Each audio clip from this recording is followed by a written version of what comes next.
അറിഞ്ഞില്ലേ നിങ്ങള്? കൊല്ലത്ത് മുഖ്യമന്ത്രിയുടെ വാർത്താ സമ്മേളനത്തിൽ നാടകീയ രംഗങ്ങൾ. പാർട്ടി പത്രത്തിനും ചാനലിനും മാത്രം മറുപടി നൽകി വാർത്താ സമ്മേളനം അവസാനിപ്പിച്ചത് മറ്റു മാധ്യമ പ്രവർത്തകർ ചോദ്യം ചെയ്തു.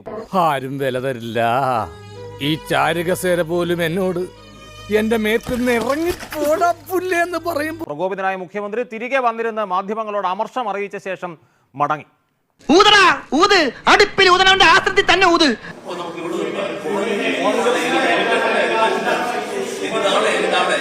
ഒരുപാട് സ്ഥലത്ത് പോകാനുള്ളതല്ലേ, ഞാൻ ഇറങ്ങട്ടെ, നമുക്ക് പോകാം.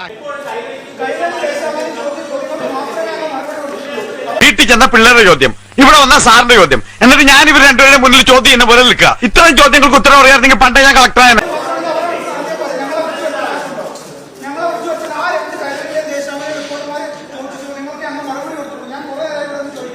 ഇങ്ങനെയുള്ള സന്ദർഭങ്ങളിലാണ് നമ്മൾ സ്വയം നിയന്ത്രിക്കുന്നത്. നീ സ്വയം നിയന്ത്രിച്ചു നിന്നതല്ലേ? ഇങ്ങനെ മിണ്ടാൻ പറ്റാതെ നിൽക്കുന്നതിന് ഞങ്ങളുടെ നാട്ടിൽ എന്താ പറയാന്നറിയോ? അണ്ണാക്കിലെ പിരിവെട്ടി. ഇങ്ങനെ നാറാനൊരു ചങ്കൂറ്റം വേണം കേട്ടാ.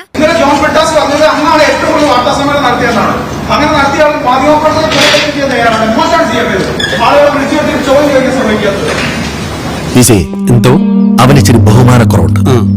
അവനെ എത്രയും വേഗം അകത്താക്കി മര്യാദ പഠിപ്പിക്കും. ശരി സാർ.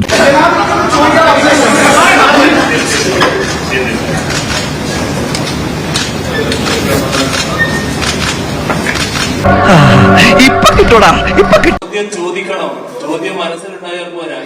എന്തോന്നാടോ എവിടെ നിന്ന് കിട്ടിയോടോ ഈ ഉണ്ടാക്കണേ? ഒരെണ്ണം കൊടുക്കട്ടെ സാർ. ചില ഉദ്ദേശങ്ങളുണ്ട്, ആ ഉദ്ദേശമാണ് ഇപ്പൊ പ്രകടമായത്. എന്റെ പൊന്നണി, എനിക്ക് അറിയാൻ പാടില്ലായിട്ട് ചോദിക്കുക. നീ ഒറ്റ ഡയലോഗ് വെച്ച് എത്ര കാര്യം ഫീൽഡിൽ പിടിച്ചേക്കും. ഏതെങ്കിലും വാർത്താ സമ്മേളനത്തിൽ കാണുന്ന കാര്യമാണ്. നിങ്ങൾ എല്ലാവരും ചോദിച്ചു, നിങ്ങൾ ഏത് മാധ്യമ പ്രവർത്തകരാണ് ഞാൻ ചോദിച്ചില്ല.